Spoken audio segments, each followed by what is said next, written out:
മാറി ഒന്ന് തലയാട്ടിയിട്ട് അങ്ങോട്ടൊരു പോകൂ.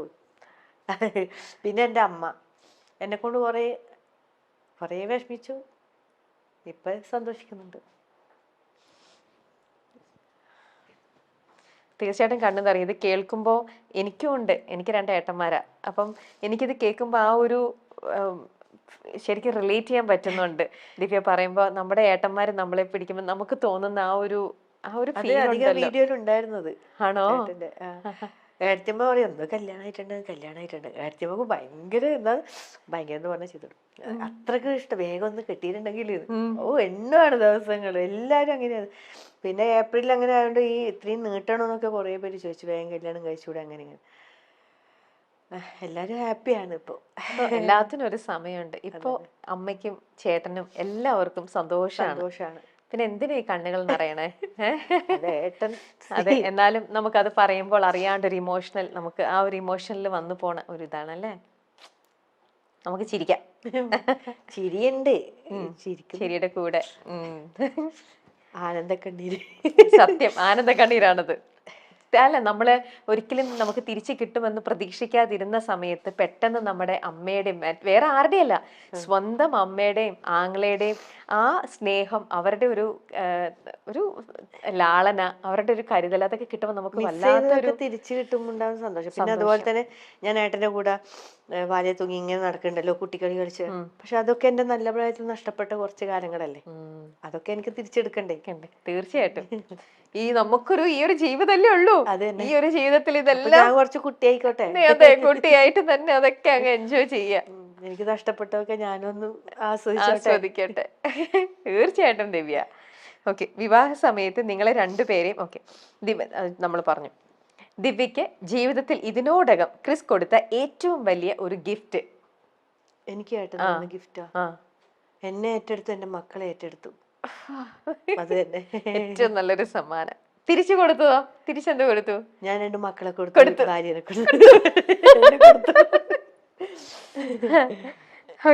നിങ്ങൾ പറയാതിരിക്കാൻ പറ്റില്ല, നല്ലൊരു അപ്പ അമ്മ ഏട്ടന്റെ, പറയാതിരിക്കാൻ പറ്റില്ല. അവരെവിടെ? എറണാകുളത്താണോ? അവര് എറണാകുളത്താണോ? ട്രിവാൻഡ്രത്ത്. അവരും ട്രിവാൻഡ്രത്താണോ? എറണാകുളത്തും വരും. 2 സ്ഥലത്തായിട്ട്. പിന്നെ ഏട്ടന്റെ ചേച്ചിയുണ്ട്, പുഷ്പ ചേച്ചി, US-ലാണ്, ഡോക്ടറാണ്. അതും എന്താ പറയണ്ടേ അറിയില്ല, എന്നെ അതുപോലെ സ്നേഹിക്കുന്നുണ്ട്. അങ്ങനെ ഒരു അകൽച്ചയോ കാര്യങ്ങളോ, മക്കളുണ്ട്, അതൊന്നും ഇല്ലാണ്ട് ചേർത്ത് പിടിക്കുന്നുണ്ട്. അതാണ് ഗിഫ്റ്റ്. അതെ, ആഗ്രഹിച്ച ഒരു ലൈഫ് ആണ് ദിവ്യക്ക് ഇപ്പൊ കിട്ടിയത്. ചിലവര് പറയില്ലേ, മക്കളുണ്ടെങ്കിൽ ചിലവര് മക്കളെ വേണ്ട, നീ മാത്രം മതി എന്ന് അങ്ങനെ നോക്കുന്ന ഇഷ്ടംപോലെ ആൾക്കാരുണ്ട്. ഞാൻ എന്റെ തന്നെ അറിവിൽ എന്റെ ഫ്രണ്ട്സൊക്കെ ഇങ്ങനെ അനുഭവം ഉണ്ടായിട്ടുണ്ട്. അപ്പൊ അവര് പറഞ്ഞിട്ടുണ്ട്, മക്കളെ വേറെ അവരെ വീട്ടിൽ നിർത്തിയിട്ട് അവന്റെ കൂടെ വേറെ പോയി, അങ്ങനത്തെ ഒക്കെ അവസ്ഥയുണ്ട്. പക്ഷെ അതിലൊന്നും എനിക്ക് താല്പര്യമില്ല. കാരണം എന്റെ മക്കളെ, ഞാൻ നൊന്ത് പ്രസവിച്ച എന്റെ മക്കളെ ഞാൻ ഇത്ര പോലെ നോക്കി. അപ്പൊ നമ്മളെ 3 ചേർത്ത് പിടിക്കാൻ ഒരാള്, ആ കുടുംബത്തിലേക്ക് തന്നെ എന്താണ് ഒരു തെറ്റും കൂടാതെ, എനിക്ക് എന്താണ് ഒരു ഇതിനോട് ഇങ്ങനെ എന്താണ് നല്ല ധൈര്യത്തോടു കൂടി നല്ല ഇതായിട്ട് നിൽക്കാൻ നല്ലൊരു അപ്പ ഉണ്ട്, നല്ലൊരു അമ്മ ഉണ്ട്, ചേച്ചിയുണ്ട്, കസിൻ ഉണ്ട്, എല്ലാരും ഒരുപാട് ഫാമിലി മെമ്പേഴ്സ് ഉണ്ട്. ഓക്കെ, ദിവ്യക്ക് നിങ്ങൾ 2 പേരും ഒരേപോലെ സ്വപ്നം കാണുന്ന ഒരു കാര്യം അതെന്തായിരിക്കും? ഒരു വീട്. ആണോ? വീട് ഇല്ല അല്ല, ഉണ്ട്. പക്ഷെ നമുക്ക് നമ്മളേതായ സ്വന്തമായിട്ടുള്ള നമുക്കൊരു ആഗ്രഹം, ഒരാഗ്രഹം എനിക്ക് എന്റെ ബാലൻസ് ഒരു കാര്യല്ലേ, വീട് എന്നുള്ള സ്വപ്നം. കണ്ണൂരായിട്ടൊരു ചെറിയൊരു തറ കെട്ടി വെച്ചിട്ടുണ്ട്. അതായിന്നൊക്കെയാണ് ന്യൂസിൽ വന്നത്. 2 നില വീട്, പിക്ചറൊക്കെ ഇല്ല, സംഭവം കെട്ടിയിട്ടില്ല. അതിന് പതുക്കെ മതി, തിരക്കൊന്നുമില്ല. ദിവ്യ ശ്രീധർ ക്രിസ് വിവാഹം വലിയ വാർത്തകൾക്കും ചർച്ചകൾക്കും വിവാദങ്ങൾക്കും വിമർശനങ്ങൾക്കും ഒക്കെ ഇടയായ ഒരു സംഭവമാണ്. ഗുരുവായൂരിൽ വെച്ചാണ് ക്രിസ്തും ദിവ്യയും വിവാഹിതരായത്. പിന്നീട് ആരും മോഹിക്കുന്ന ഒരു ജീവിതത്തില് സന്തോഷത്തോടെ ജീവിക്കുന്നതാണ് നമ്മൾ കണ്ടത്.